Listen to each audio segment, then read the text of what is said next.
Hello everyone, welcome to the second part of the fourth lesson. We are exploring the pillar 2 and the different kind of support, different typology of measures that are funded under the pillar 2. We were looking at the cooperation and innovation projects funded by that are grounded on European innovation partnerships. We have seen some examples, and I would like just to highlight the benefits of cooperation approach.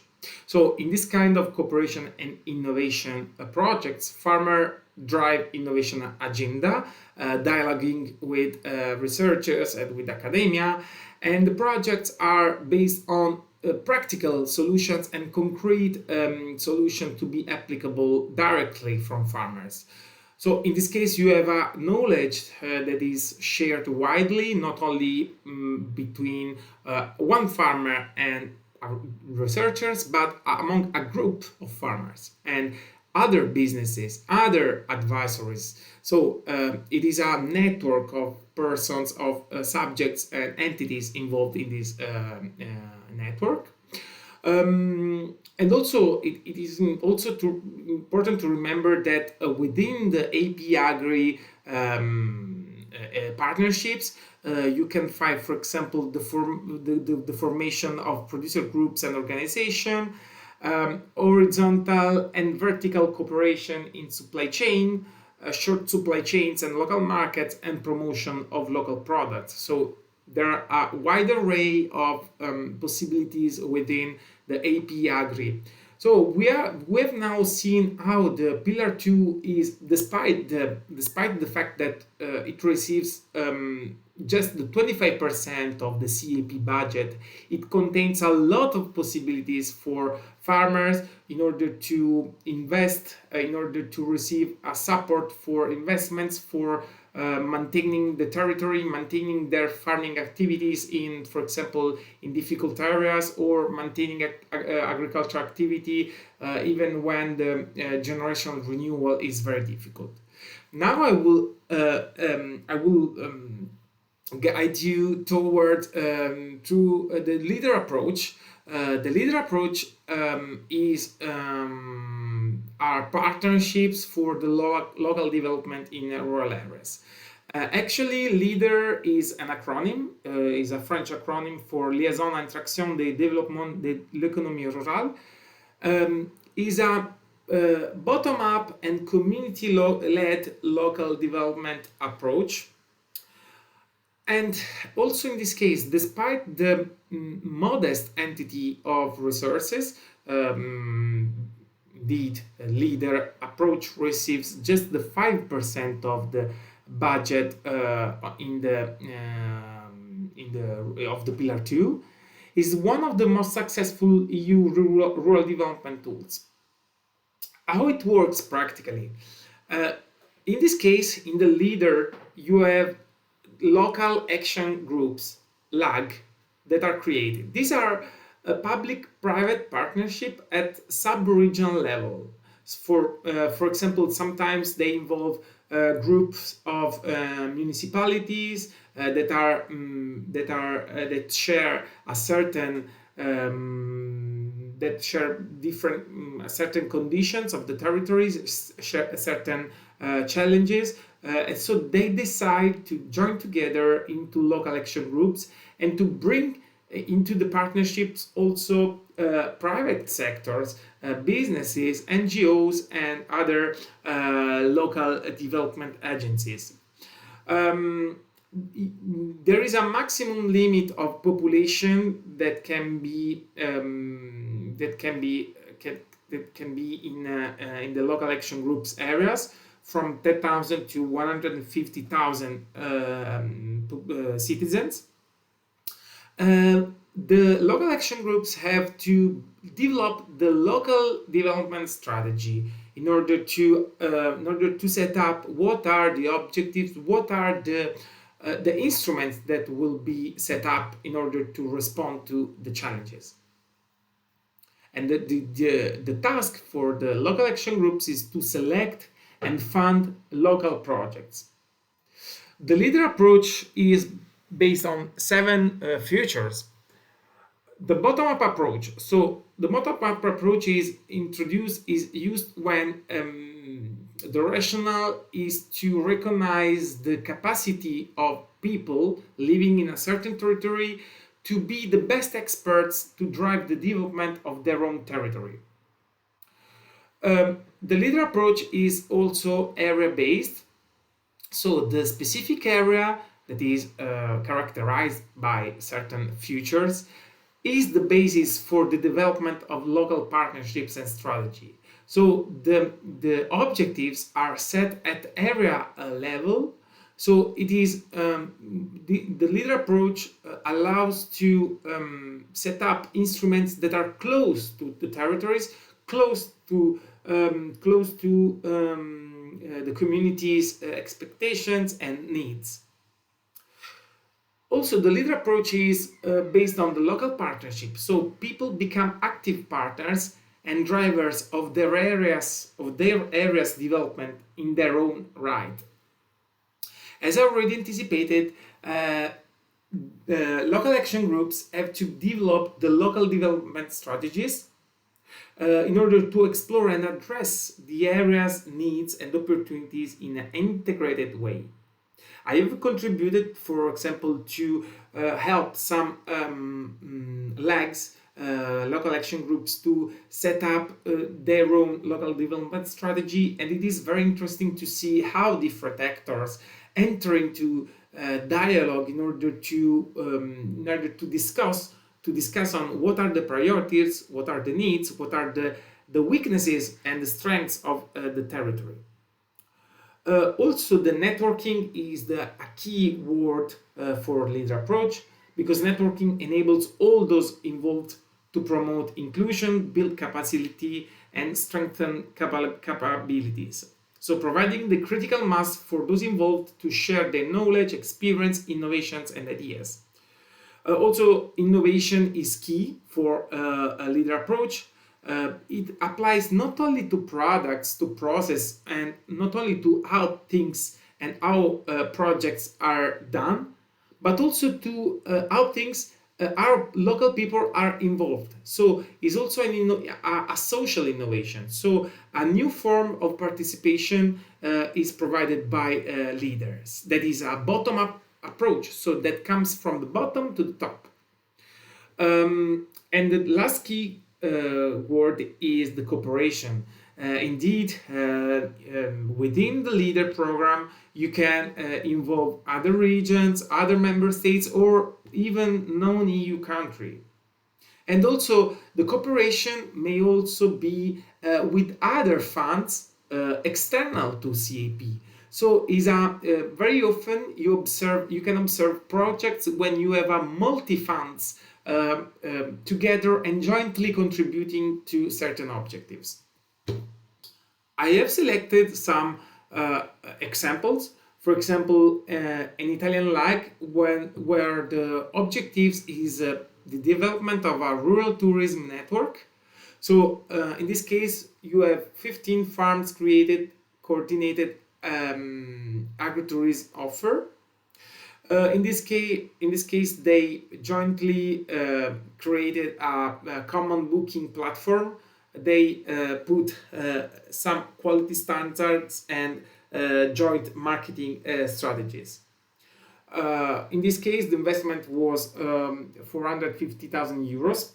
So the contribution of the local action group was of 60%. So that means that other 40% is up to the farms that are part of this network. The results are 40% increasing visitors and 12 jobs created for this task. In another Portuguese local action group, I have selected this project where the objectives was to develop a traditional crafts revival. So some training workshops were organized, and there was a purchase of some equipment, and market access was more favorable. In this case, 20 artisans were involved, covering sectors like pottery, textiles, basketry, with an investment of 180,000 euros. And here the results was the preserved traditional skills, the income for elderly people, and tourist attraction. In other countries, for example, the Greek leg, the objectives was the creation of a local food hub for collecting food and for storing food in order to improve the direct selling. 30 small producers were involved with an investment of 320,000 euros. In this case, the results were better prices for producers, local markets were strengthened. In a Cyprus local action group, the objective was to support the young entrepreneurship in the rural areas. So there were grants for innovative rural businesses supporting 12 startups covering, for example, food processing, ecotourism, digital services, etc., etc. So here the results was to retain youth in rural areas and to diversify economy. Lastly, in a Romanian local action group, the objective was the development of a rural heritage tourism route. So with development of signals, visitor centers, and accommodation solution for 15 villages. So in this case, the beneficiary of the program was not farmers but villages, so community municipalities. Here the investment was higher because it was 500,000 euros, and the tourism income was better distributed across the territory. So as you can see, LEADER is a very interesting tank where you can find very different kind of projects and very interesting projects for thriving rural areas and for further development of economic possibilities in rural areas. So there are some principles for the LEADER, as I already said. So area-based local development strategies, bottom-up approach, public-private local partnerships, innovation and quality of life is the focus. And the action are integrating multiple sectors, creating new networks and new forms of cooperation. And there are some success factors that have been considered for LEADER and that have inspired also the long-term rural areas vision that we will see in a while. So empowering local communities, flexible and responsive actions, the reinforcing of the social capital, so the relationships and the capabilities among farmers and among all the actors in the food supply chains, is a multi-sectoral approach because it involves not only agricultural production but also processing, transformation, rural tourism, routes, also innovation and digital platforms, and they are very often based on long-term strategies. Another kind of typology of projects under the Pillar 2 is the forest management and protection. In this case, the objective is to support multifunctional forestry. Why to consider forests in the CAP? Because forests are key to maintaining rural areas and ecological services in the European Union. In European Union, there are 58 million hectares of forests, and farmers own the 40% of these forests that provide environmental services and are part of multifunctional agriculture. In this case, you have multiple objectives and objectives that can be paid by the Pillar 2. For example, you have afforestation, so planting trees on agricultural land in order to increase the ecological performances. You have the implementation, you can find implementation of agroforestry systems that are uh, agroforestry. It means when trees are combined with crops or pastures. The prevention of forest damage, for example, building infrastructures for fire prevention, or the monitoring of pests and diseases. Also, in this within this kind of typology of support under Pillar 2, you can finance also forest management plans for sustainable management of forests. Also forest infrastructure, so forest roads for management and fire prevention, water points for firefighting, equipment for sustainable harvesting. And also you can find restoration of forest, for example, after fire, storms, pest outbreaks, guaranteeing a rapid intervention support in order to recover forests. Um, very close to leader approach is are the kind of supports under the basic service and village renewal. This kind of support have been introduced in order to maintain rural vitality, and the purpose is to keep rural areas attractive places to live and to provide essential services and to preserve cultural heritage while supporting rural economy diversification. Um, Also, in this case, I invite you to consider the broad the broadness of things that can be funded under the Pillar 2. In this case, you can see how the objective is not just only at farm level, but are mostly at village, municipality level, or territory level. This kind of support is crucial for maintaining rural areas livable and thriving, because, for example, you can finance basic services, for example, broadband and digital connectivity that is crucial for modern rural life and to attract new inhabitants in declining rural areas. The access to healthcare, for example, telemedicine, mobile clinics, childcare and elderly care facilities, educational facilities, postal and banking services, and public transportation. All these services are crucial to maintain people in rural areas.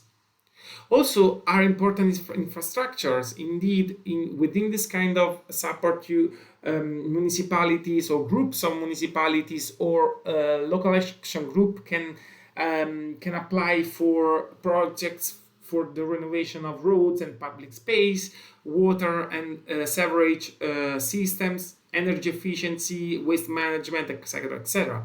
Also, the cultural heritage is covered by this kind of support. For example, restoration of historic buildings, museums and cultural centers, traditional architecture preservation, and archaeological sites access.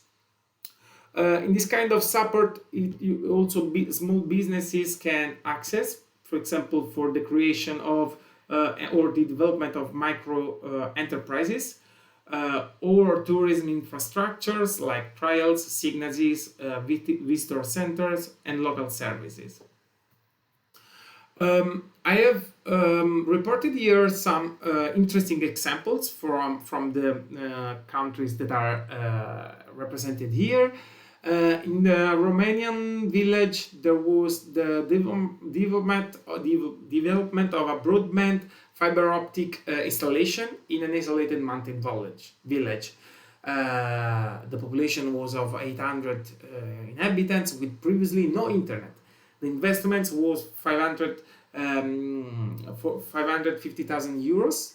It was financed by 90% by EU, and the result was remote work possible, young families return, and school quality improving.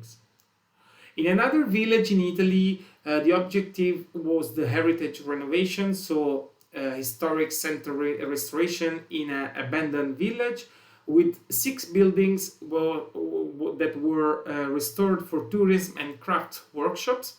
Here the investment was huge, 1.2 million euros, financed by 75% by EU and regional authorities. And the results was 15 permanent residents returned, tourism activity increased, and 8 jobs that were created. In another project in Portugal, here the sector involved was the medicine, so the installation of mobile health unit that was serving 12 villages.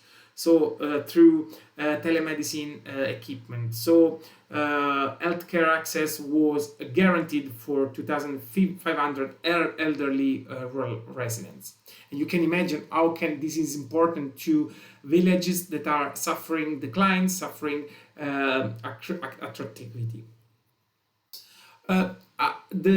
Within this kind of support, a very interesting initiative is the Smart Village strategy.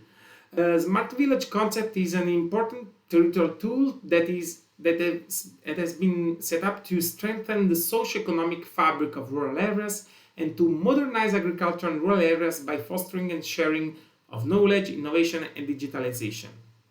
The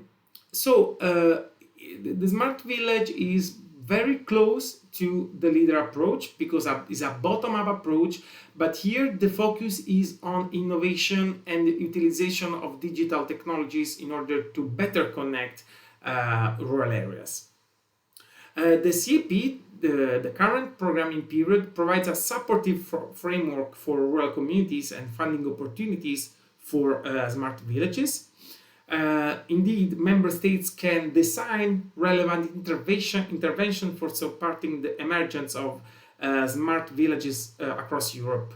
For example, under the leader, the leader approach, or under the investment interventions, including infrastructure and basic services in rural areas. So smart villages are crucial to maintain, also is another approach to maintain rural vitality, and there is a strong link to multifunctional agriculture that is the core of the My Farm project. So vibrant rural areas need more than farming. Basic services keep people in countryside, as we have demonstrated through the project that I have already showed to you. Cultural and heritage attract tourists. Digital connectivity enables farm innovation, and quality of life attracts young farmers. So these investments are necessary because otherwise we could have an acceleration rural exodus, the disappearing of services in a downward spiral, the agriculture loses workforce, and increasing land abandonment.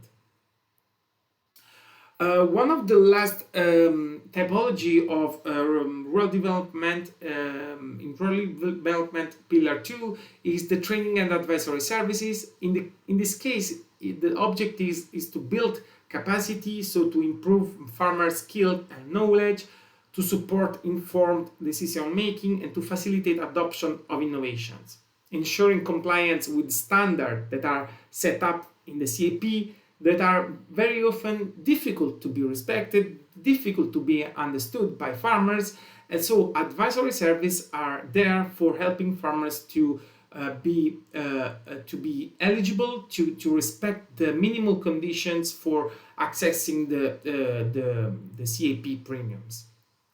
In this case, what is supported?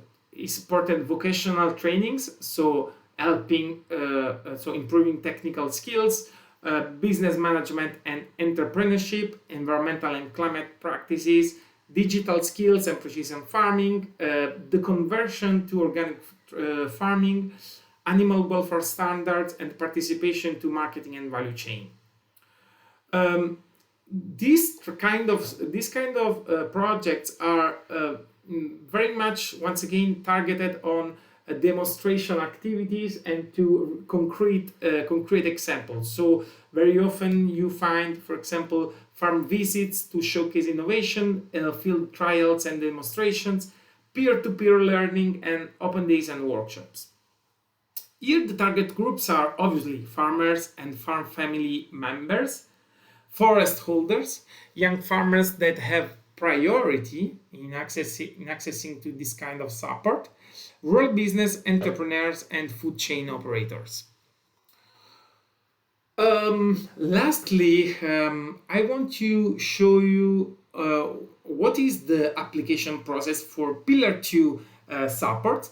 In the Pillar 1, if you remember, the process was very much simpler because the farmer has to present the support aid in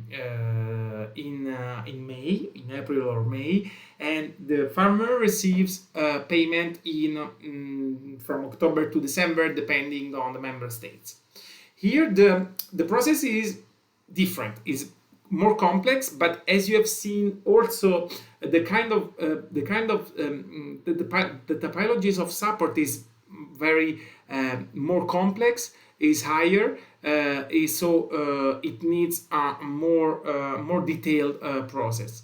In the step 2, the farmers have to check national strategic plans for looking at available interventions, look at regional rural development program details in order to understand what are the specificities for the rural areas where they live. The call for proposals are announced, and there are some also information meetings and guidance available for farmers and for all eligible actors. So the second step is to check eligibility. So to verify eligibility criteria, if you are located in a eligible area, if you respect the beneficiary requirements and the technical standards. In the step 3, the farmer develop the project, so develop the business plan and the project proposal. It estimate costs and quotes.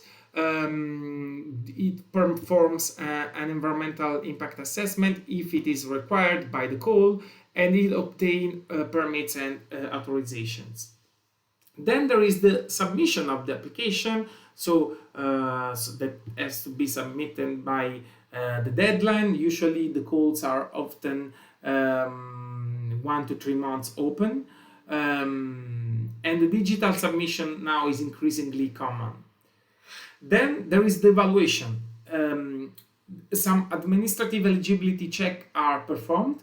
There is a technical evaluation against some selection criteria. A ranking of applications is published, and there is an approval of decisions after 3 to 6 months. Then there is the contracting. Successful applicants sign the agreement with the regional or authorities or with the local action groups, and they set and in this agreement all the obligations and the milestones are defined, the payment schedule is established, and the monitoring procedures are explained. The step 3 is the core, obviously, of the project, because it's the implementation. Because in this case, in this step, you have the carrying out of the project and related commitments. Commitments that have to follow procurement rules for investments. The farmer or the beneficiary has to keep records and receipts to demonstrate the expenses that have been done, and to respect timelines. In the step 8, there is the verification and payment. So there is the administrative checks of documents, including records and receipts. There are on-the-spot inspections on a sample, or sometimes in all the applicants, if the call provides, for example, the aid for just few projects. There is the verification of compliance, and at the end, the payment is released, often in installments. The final step, as in the whole, in the general, in public policies, you have the monitoring of the of the policies. So there is the annual declaration or progress reports.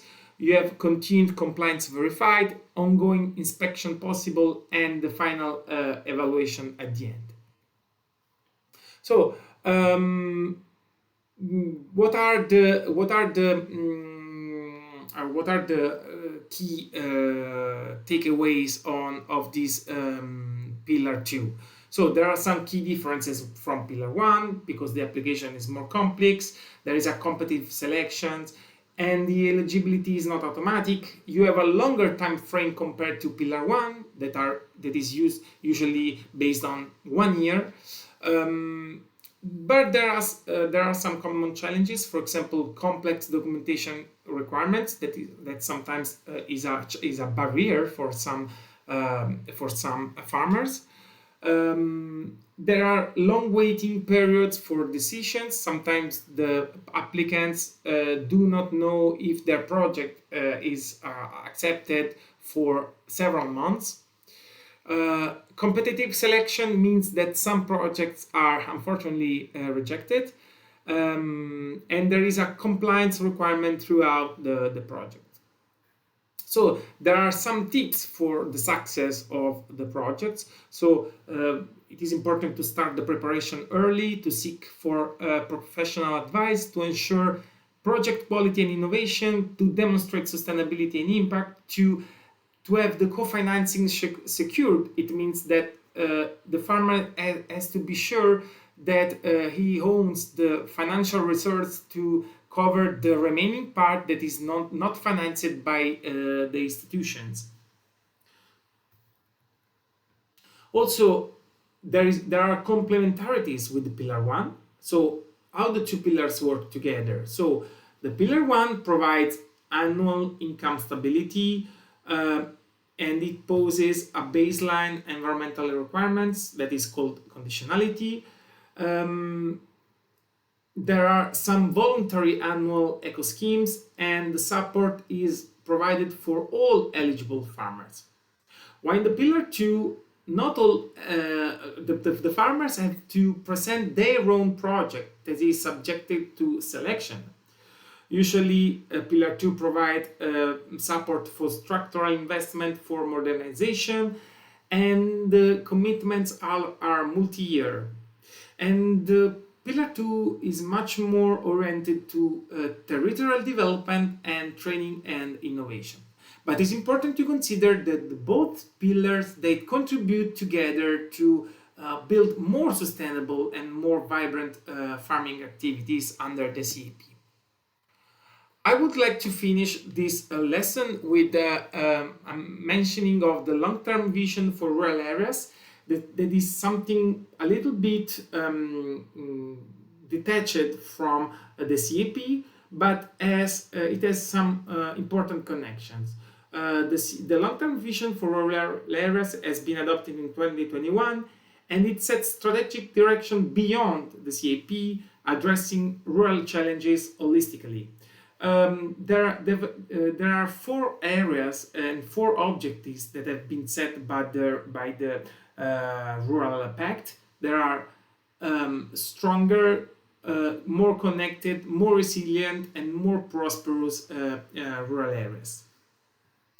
The Rural Pact, indeed, the long-term vision is based on 2 tools. The first one is the Rural Pact. The second one is the Rural Action Plan. The Rural Pact is a framework for cooperation, allowing member states, regions, civil society, and EU institutions to dialogue, to focus on concrete action. The Rural Action Plan are the concrete initiatives that are organized in the 4 pillars that I have already shown to you in the previous slide. In the long-term vision for rural areas, you have multiple sources for the funding. You have obviously the CAP Pillar 2, as we have seen, that is centered on rural development. But you have also, for example, cohesion policy funds. You have Horizon Europe, so research and innovation, the LIFE programs that is based mostly on environment and climate actions and research projects, the Erasmus Plus that is based on education and skills, European Social Fund, InvestEU, and recovery and resilience facilities. All these sources, fundings, they all contribute to the world vision. And also it is interesting to note that the long-term vision has introduced the concept of rural proofing. It means that all the policies along the EU have to assess the impact, also the unintended impacts on rural areas. So some key takeaways from the Pillar 2. So what have we learned? So Pillar 2 finances structural change and environmental protection, is co-financed between EU and national or regional budgets. There are multi-year commitments and project-based support, and there are some main areas, so competitiveness, environment, territory, knowledge. There are main interventions that cover farm investments, modernization to young farmers, establishment and setting up, agro-environmental climate commitments, organic farming, cooperation, leader, community-led development, forest management, training, advisory services, and much more. So it contains a lot of possibilities for farming, for diversification, and for multifunctionality in agriculture. In the next video I will show you very shortly what have been the choices for the CAP in the countries that are represented here. Thank you for your attention.